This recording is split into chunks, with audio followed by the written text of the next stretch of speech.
ಪಶ್ಚಿಮ ಏಷ್ಯಾದಲ್ಲಿ ಭುಗಿಲೆದಿರುವಂತಹ ಈ ಮಹಾ ಸಂಘರ್ಷ ಭಾರತದ ಸಾಮಾನ್ಯ ನಾಗರಿಕನ ಅಡುಗೆ ಮನೆಯ ಗ್ಯಾಸ್ ಸಿಲಿಂಡರ್ ಬೆಲೆಯನ್ನ ಆಕಾಶಕ್ಕೆ ಮುಟ್ಟಿಸಲಿದೆಯಾ? ಇಸ್ರೇಲ್ ಮತ್ತೆ ಇರಾನ್ ನಡುವಿನ ಈ ಸಂಘರ್ಷದಲ್ಲಿ ಭಾರತವು ತನ್ನ ಹಳೆಯ ಸ್ನೇಹ ಮತ್ತೆ ಹೊಸ ಆಯಕಟ್ಟಿನ ಪಾಲುದಾರಿಕೆಯ ನಡುವೆ ಸಮತೋಲನ ಕಾಯ್ದುಕೊಳ್ಳೋದಿಕ್ಕೆ ಸಾಧ್ಯನಾ ಅಥವಾ ಒಂದು ಕಡೆ ವಾಲೋದು ಅನಿವಾರ್ಯನಾ?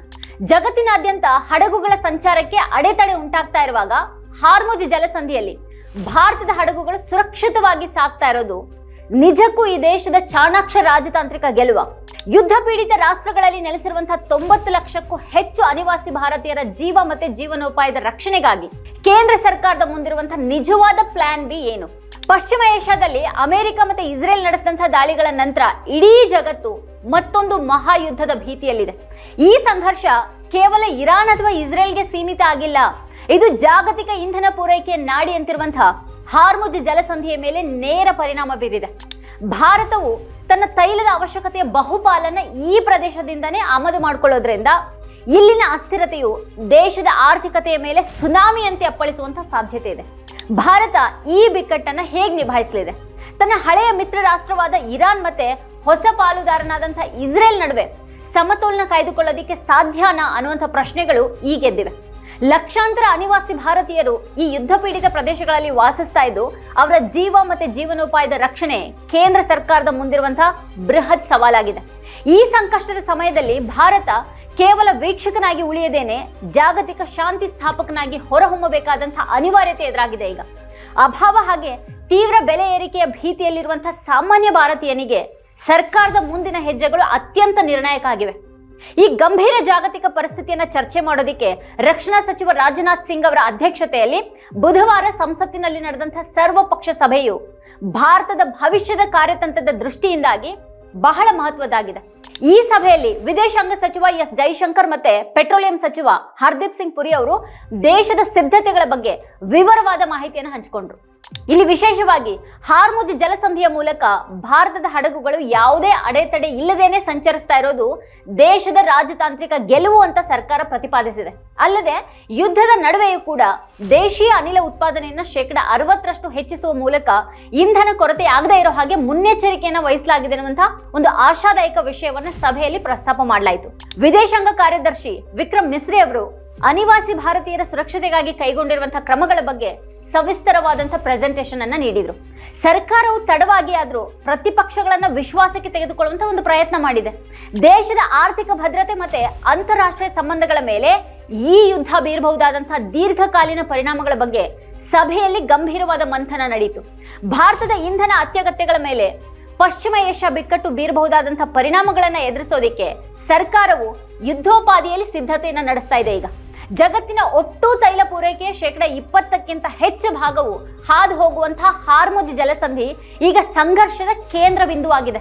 ಅನೇಕ ರಾಷ್ಟ್ರಗಳ ಹಡಗುಗಳ ಸಂಚಾರಕ್ಕೆ ಅಲ್ಲಿ ಅಡೆತಡೆಗಳು ಉಂಟಾಗಿದ್ರು ಭಾರತದ ಹಡಗುಗಳು ಸುರಕ್ಷಿತವಾಗಿ ಸಂಚರಿಸ್ತಾ ಇರೋದು ದೇಶದ ಬಲಿಷ್ಠ ರಾಜತಾಂತ್ರಿಕ ಸಂಬಂಧಗಳಿಗೆ ಸಾಕ್ಷಿಯಾಗಿದೆ ಅಂತ ಪೆಟ್ರೋಲಿಯಂ ಸಚಿವ ಹರ್ದೀಪ್ ಸಿಂಗ್ ಪುರಿ ಅವರು ಸಭೆಯಲ್ಲಿ ವಿವರಿಸಿದರು. ದೇಶೀಯ ಅನಿಲ ಉತ್ಪಾದನೆಯನ್ನ 60% ಏರಿಸೋದು ಮತ್ತೆ ತೈಲ ದಾಸ್ತಾನುಗಳನ್ನ ಹೆಚ್ಚಿಸಿರೋದು ಬೆಲೆ ಏರಿಕೆಯನ್ನ ತಡೆಯುವಲ್ಲಿ ಪ್ರಮುಖ ಪಾತ್ರ ವಹಿಸಲಿದೆ.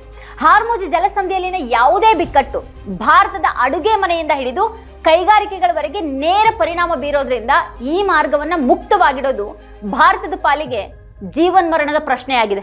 ಈ ಹಿನ್ನೆಲೆಯಲ್ಲಿ ಇರಾನ್ ಮತ್ತೆ ಅರಬ್ ರಾಷ್ಟ್ರಗಳೊಂದಿಗೆ ಭಾರತ ನಡೆಸ್ತಾ ಇರುವಂತಹ ನಿರಂತರ ಮಾತುಕತೆಗಳು ಜಾಗತಿಕ ಇಂಧನ ಮಾರುಕಟ್ಟೆಯಲ್ಲಿ ಭಾರತದ ಪ್ರಭಾವವನ್ನ ಎತ್ತಿ ತೋರಿಸುತ್ತವೆ. ರಾಷ್ಟ್ರೀಯ ಭದ್ರತೆ ಮತ್ತೆ ವಿದೇಶಾಂಗ ನೀತಿಯಂತಹ ಗಂಭೀರ ವಿಷಯಗಳಲ್ಲಿ ರಾಜಕೀಯ ಒಮ್ಮತ ಅಗತ್ಯ ಇದ್ರೂ ಸಭೆಯು ತೀವ್ರ ರಾಜಕೀಯ ಜಟಾಪಟಿಗೆ ಸಾಕ್ಷಿಯಾಯಿತು. ಲೋಕಸಭೆಯ ವಿರೋಧ ಪಕ್ಷದ ನಾಯಕ ರಾಹುಲ್ ಗಾಂಧಿ ಮತ್ತೆ ತೃಣಮೂಲ ಕಾಂಗ್ರೆಸ್ನ ಪ್ರಮುಖ ನಾಯಕರು ಸಭೆಗೆ ಗೈರ್ ಹಾಜರಾಗಿದ್ದು ದೊಡ್ಡ ಚರ್ಚೆಗೆ ಕಾರಣ ಆಗಿದೆ. ವಿರೋಧ ಪಕ್ಷಗಳು ಈ ಬಿಕ್ಕಟ್ಟಿನ ಬಗ್ಗೆ ಕೇವಲ ಮುಚ್ಚಿದ ಬಾಗಿಲ ಸಭೆಯ ಬದಲಾಗಿ ಸಂಸತ್ತಿನಲ್ಲಿ ಮುಕ್ತವಾಗಿ ಚರ್ಚೆ ಮಾಡಬೇಕು ಅಂತ ಹೇಳಿವೆ. ಇರಾನ್ ನಂತ ಹಳೆಯ ಮಿತ್ರ ರಾಷ್ಟ್ರದೊಂದಿಗೆ ಭಾರತ ಸಂಘರ್ಷಕ್ಕೆ ಇಳಿತಾ ಇದೆಯಾ ಮತ್ತೆ ಇದರಿಂದಾಗಿ ದೇಶದ ದೀರ್ಘಕಾಲೀನ ಹಿತಾಸಕ್ತಿಗಳಿಗೆ ಧಕ್ಕೆ ಆಗ್ತಾ ಇದೆಯಾ ಅನ್ನುವಂಥ ಗಂಭೀರ ಪ್ರಶ್ನೆಗಳನ್ನ ಪ್ರತಿಪಕ್ಷ ನಾಯಕರು ಎತ್ತಿದ್ದಾರೆ. ಪಾಕಿಸ್ತಾನದಂತಹ ರಾಷ್ಟ್ರಗಳು ಈ ಬಿಕ್ಕಟ್ಟಿನಲ್ಲಿ ಸಂಧಾನಕಾರನ ಪಾತ್ರ ವಹಿಸೋದಿಕ್ಕೆ ಮುಂದಾಗ್ತಾ ಇರುವಾಗ ಪ್ರಾದೇಶಿಕ ಶಕ್ತಿಯಾಗಿರುವಂತಹ ಭಾರತ ಕೇವಲ ವೀಕ್ಷಕನಾಗಿ ಕುಳಿತಿರೋದು ಸರಿಯಲ್ಲ ಅನ್ನುವಂಥ ಟೀಕೆಗಳು ಕೇಳಿಬಂದಿವೆ. ಸರ್ಕಾರದ ವಿವರಣೆಗಳು ನಮಗೆ ತೃಪ್ತಿಯನ್ನ ನೀಡಿಲ್ಲ ಅಂತ ಕಾಂಗ್ರೆಸ್ನ ಹಿರಿಯ ನಾಯಕ ತಾರಿಕ್ ಅನ್ವರ್ ಅಸಮಾಧಾನವನ್ನ ವ್ಯಕ್ತಪಡಿಸಿದ್ದಾರೆ. ಈ ವಿಷಯವು ಮುಂದಿನ ದಿನಗಳಲ್ಲಿ ಸಂಸತ್ತಿನಲ್ಲಿ ಮತ್ತಷ್ಟು ರಂಗೇರುವಂತಹ ಸಾಧ್ಯತೆ ಇದೆ. ಪಶ್ಚಿಮ ಏಷ್ಯಾ ಬಿಕ್ಕಟ್ಟಿನ ಈ ಸಂದರ್ಭದಲ್ಲಿ ಅಲ್ಲಿ ನೆಲೆಸಿರುವಂತಹ ಲಕ್ಷಾಂತರ ಅನಿವಾಸಿ ಭಾರತೀಯರ ಸುರಕ್ಷತೆನೇ ಸರ್ಕಾರದ ಪ್ರಮುಖ ಆದ್ಯತೆಯಾಗಿದೆ ಅಂತ ವಿದೇಶಾಂಗ ಕಾರ್ಯದರ್ಶಿ ವಿಕ್ರಮ್ ಮಿಸ್ರಿ ಅವರು ಸಭೆಯಲ್ಲಿ ಒತ್ತಿ ಹೇಳಿದರು. ಸೌದಿ ಅರೇಬಿಯಾ, UAE, ಖತರ್ ಮತ್ತೆ ಇರಾನ್ ಸೇರಿದ ಹಾಗೆ ವಿವಿಧ ರಾಷ್ಟ್ರಗಳಲ್ಲಿ ಸುಮಾರು 90 ಲಕ್ಷಕ್ಕೂ ಹೆಚ್ಚು ಭಾರತೀಯರು ವಾಸ ಮಾಡ್ತಾ ಇದ್ದಾರೆ. ಯುದ್ಧದ ಕಿಚ್ಚು ಹರಡಿದ್ರೆ ಅವರ ಜೀವನೋಪಾಯ ಮತ್ತೆ ಪ್ರಾಣಕ್ಕೆ ಅಪಾಯ ಎದುರಾಗುವಂತ ಭೀತಿ ಇದೆ. ಈ ಹಿನ್ನೆಲೆಯಲ್ಲಿ ಭಾರತದ ರಾಯಭಾರಿ ಕಚೇರಿಗಳು 24/7 ನಿಯಂತ್ರಣ ಕೊಠಡಿಗಳನ್ನು ಸ್ಥಾಪಿಸಿದ್ದು ತುರ್ತು ಪರಿಸ್ಥಿತಿಯಲ್ಲಿ ಸ್ಥಳಾಂತರಿಸೋದಕ್ಕೆ ಆಪರೇಷನ್ ಅಜಯ್ ಮಾದರಿಯ ಸಿದ್ಧತೆಗಳನ್ನು ಮಾಡಿಕೊಳ್ಳಲಾಗಿದೆ. ಪ್ರಧಾನಿ ಮೋದಿ ಅವರು ರಾಜ್ಯ ಸರ್ಕಾರಗಳಿಗೂ ಕೂಡ ಈ ಬಗ್ಗೆ ಎಚ್ಚರಿಕೆಯನ್ನ ನೀಡಿದ್ದು ವಲಸೆ ಕಾರ್ಮಿಕರ ಕುಟುಂಬಗಳಿಗೆ ಆರ್ಥಿಕ ಮತ್ತೆ ಸಾಮಾಜಿಕ ಬೆಂಬಲ ನೀಡೋದಕ್ಕೆ ಸೂಚಿಸಿದ್ದಾರೆ. ಕೇವಲ ವಿದೇಶದಲ್ಲಿರೋರು ಅಷ್ಟೇ ಅಲ್ಲ, ಅವ್ರ ಮೇಲೆ ಅವಲಂಬಿತರಾಗಿರುವಂತಹ ಭಾರತದಲ್ಲಿನ ಲಕ್ಷಾಂತರ ಕುಟುಂಬಗಳ ಹಿತರಕ್ಷಣೆ ಕೂಡ ಸರ್ಕಾರದ ಪಾಲಿಗೆ ಈಗ ದೊಡ್ಡ ಜವಾಬ್ದಾರಿಯಾಗಿದೆ. ಈ ರಾಜತಾಂತ್ರಿಕ ಬಿಕ್ಕಟ್ಟಿನ ನಡುವೆ ಮಾನವೀಯ ನೆಲೆಯ ರಕ್ಷಣೆ ಅತ್ಯಂತ ನಿರ್ಣಾಯಕವಾಗಿದೆ. ಜಾಗತಿಕ ಮಟ್ಟದಲ್ಲಿ ಭುಗಿಲೆದ್ದಿರುವಂತಹ ಈ ಸಂಘರ್ಷ ಭಾರತದ ಆರ್ಥಿಕತೆಯ ಮೇಲೆ ದೀರ್ಘಕಾಲೀನ ಪರಿಣಾಮ ಬೀರಬಹುದು ಅನ್ನೋ ಒಂದು ಆತಂಕ ತಜ್ಞರಲ್ಲಿ ಮೂಡಿದೆ. ಭಾರತ ತನ್ನ ಕಚ್ಚಾ ತೈಲದ 80% ಭಾಗವನ್ನ ಆಮದು ಮಾಡಿಕೊಳ್ಳೋದ್ರಿಂದ ಅಂತಾರಾಷ್ಟ್ರೀಯ ಮಾರುಕಟ್ಟೆಯಲ್ಲಿ ತೈಲ ಬೆಲೆ ಏರಿಕೆಯಾದ್ರೆ ಅದು ನೇರವಾಗಿ ಭಾರತದ ರೂಪಾಯಿ ಮೌಲ್ಯ ಮತ್ತೆ ಹಣದುಬ್ಬರದ ಮೇಲೆ ಹೊಡೆತ ನೀಡಲಿದೆ. ಸಭೆಯಲ್ಲಿ ಹರ್ದೀಪ್ ಸಿಂಗ್ ಪುರಿ ಅವರು ದೇಶೀಯ ಉತ್ಪಾದನೆ ಹೆಚ್ಚಳದ ಬಗ್ಗೆ ಭರವಸೆಯನ್ನ ನೀಡಿದ್ರು ಯುದ್ಧವು ದೀರ್ಘಕಾಲ ಮುಂದುವರೆದ್ರೆ ಸಾರಿಗೆ ವೆಚ್ಚ ಹೆಚ್ಚಾಗಿ ದಿನಬಳಕೆ ವಸ್ತುಗಳ ಬೆಲೆ ಏರಿಕೆಯಾಗೋದು ಅನಿವಾರ್ಯ ಆಗಬಹುದು. ಇದು ಕೇವಲ ತೈಲಕ್ಕೆ ಮಾತ್ರ ಸೀಮಿತ ಅಲ್ಲ, ರಸಗೊಬ್ಬರ ಮತ್ತೆ ಇತರ ರಾಸಾಯನಿಕಗಳ ಆಮದಿನ ಮೇಲೂ ಕೂಡ ಪರಿಣಾಮ ಬೀರುತ್ತೆ. ಭಾರತದ ಷೇರು ಮಾರುಕಟ್ಟೆ ಈಗಾಗಲೇ ಈ ಅಸ್ಥಿರತೆಗೆ ತತ್ತರಿಸಿದ್ದು ಹೂಡಿಕೆದಾರರಲ್ಲಿ ಆತಂಕ ಮನೆ ಮಾಡಿದೆ. ಹಾಗಾಗಿ ಈಗ ಸರ್ಕಾರ ಹಣಕಾಸಿನ ಶಿಸ್ತನ್ನ ಕಾಪಾಡಿಕೊಳ್ಳೋದ್ರ ಜೊತೆಗೇನೆ ಈ ಯುದ್ಧದ ಆರ್ಥಿಕ ಆಘಾತದಿಂದ ಸಾಮಾನ್ಯ ಜನರನ್ನ ರಕ್ಷಿಸೋದಿಕ್ಕೆ ಪರ್ಯಾಯ ಇಂಧನ ಮೂಲಗಳು ಮತ್ತೆ ಬಲವಾದ ಆರ್ಥಿಕ ಕಾರ್ಯತಂತ್ರಗಳನ್ನ ರೂಪಿಸಬೇಕಾದಂತ ಒಂದು ತುರ್ತು ಅಗತ್ಯ ಇದೆ. ಪಶ್ಚಿಮ ಏಷ್ಯಾದ ಈ ಮಹಾ ಸಂಘರ್ಷವು ಭಾರತದ ಪಾಲಿಗೆ ಕೇವಲ ಒಂದು ವಿದೇಶಾಂಗ ನೀತಿಯ ಪರೀಕ್ಷೆ ಅಲ್ಲ, ಬದಲಾಗಿ ದೇಶದ ಆರ್ಥಿಕ ಮತ್ತೆ ರಾಜತಾಂತ್ರಿಕ ಸ್ಥಿತಿಸ್ಥಾಪಕತ್ವದ ಅಗ್ನಿ ಪರೀಕ್ಷೆ ಆಗಿದೆ. ಇದು ಸರ್ವಪಕ್ಷ ಸಭೆ ಸರ್ಕಾರದ ಸಿದ್ಧತೆಗಳನ್ನ ಪ್ರತಿಬಿಂಬಿಸಿದೆ. ಆದ್ರೂ ಕೂಡ ವಿರೋಧ ಪಕ್ಷಗಳ ಆತಂಕಗಳನ್ನ ಸರ್ಕಾರ ಕೇಳಿಸಿಕೊಳ್ಳೋದು ಇಲ್ಲಿ ಬಹಳ ಅನಿವಾರ್ಯ ಆಗಿದೆ. ಭಾರತ ತನ್ನ ರಾಷ್ಟ್ರ ಮೊದಲು ನೀತಿಯೊಂದಿಗೆ ಅಂತಾರಾಷ್ಟ್ರೀಯ ಮಟ್ಟದಲ್ಲಿ ಶಾಂತಿ ಸ್ಥಾಪಕನಾಗಿ ಹೊರಹೊಮ್ಮೋದಕ್ಕೆ ಇದು ಸೂಕ್ತವಾದಂತಹ ಸಮಯ.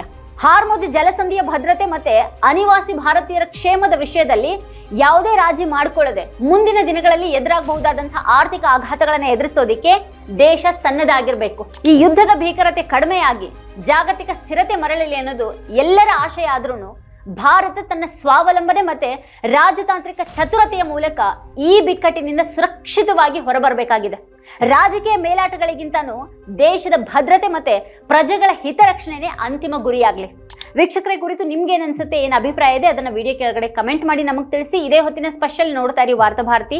ನೀವಿನ್ನು ವಾರ್ತಾಭಾರತಿ ಯೂಟ್ಯೂಬ್ ಚಾನೆಲ್ ಅನ್ನ ಸಬ್ಸ್ಕ್ರೈಬ್ ಮಾಡಿಲ್ಲ ಅನ್ನೋದಾದ್ರೆ ಈ ಕೂಡಲೇ ಸಬ್ಸ್ಕ್ರೈಬ್ ಮಾಡಿ, ಹಾಗೆ ಪಕ್ಕದಲ್ಲಿರುವಂತಹ ಬೆಲ್ ಐಕಾನ್ ನ ಪ್ರೆಸ್ ಮಾಡಿ ನಮ್ಮನ್ನ ಪ್ರೋತ್ಸಾಹಿಸಿ. ನಮ್ಮ ಕಾರ್ಯಕ್ರಮಗಳನ್ನ ನೀವು ನೋಡ್ತಾ ಇದ್ರೆ ನಮ್ಮ ಚಾನೆಲ್ ಅನ್ನ ಸಬ್ಸ್ಕ್ರೈಬ್ ಮಾಡಿ, ಪಕ್ಕದ ಬೆಲ್ ಐಕಾನ್ ಒತ್ತಿ ನಮ್ಮನ್ನ ಬೆಂಬಲಿಸಿ. ಹಾಗೆ ನಮ್ಮ ಕಾರ್ಯಕ್ರಮಗಳನ್ನ ಲೈಕ್ ಮಾಡಿ, ಕಮೆಂಟ್ ಮಾಡಿ, ಅದನ್ನ ಬೇರೆಯವರಿಗೂ ವಾಟ್ಸ್ಆಪ್ ಮೂಲಕ ಶೇರ್ ಮಾಡಿ. ನೀವು ಹೀಗೆ ಮಾಡಿದಾಗ ನಮ್ಮ ಚಾನೆಲ್ ಮತ್ತಷ್ಟು ಜನರಿಗೆ ತಲುಪಲು ನೀವು ನಮ್ಮೊಂದಿಗೆ ಸಹಕರಿಸಿದ ಹಾಗಾಗುತ್ತೆ.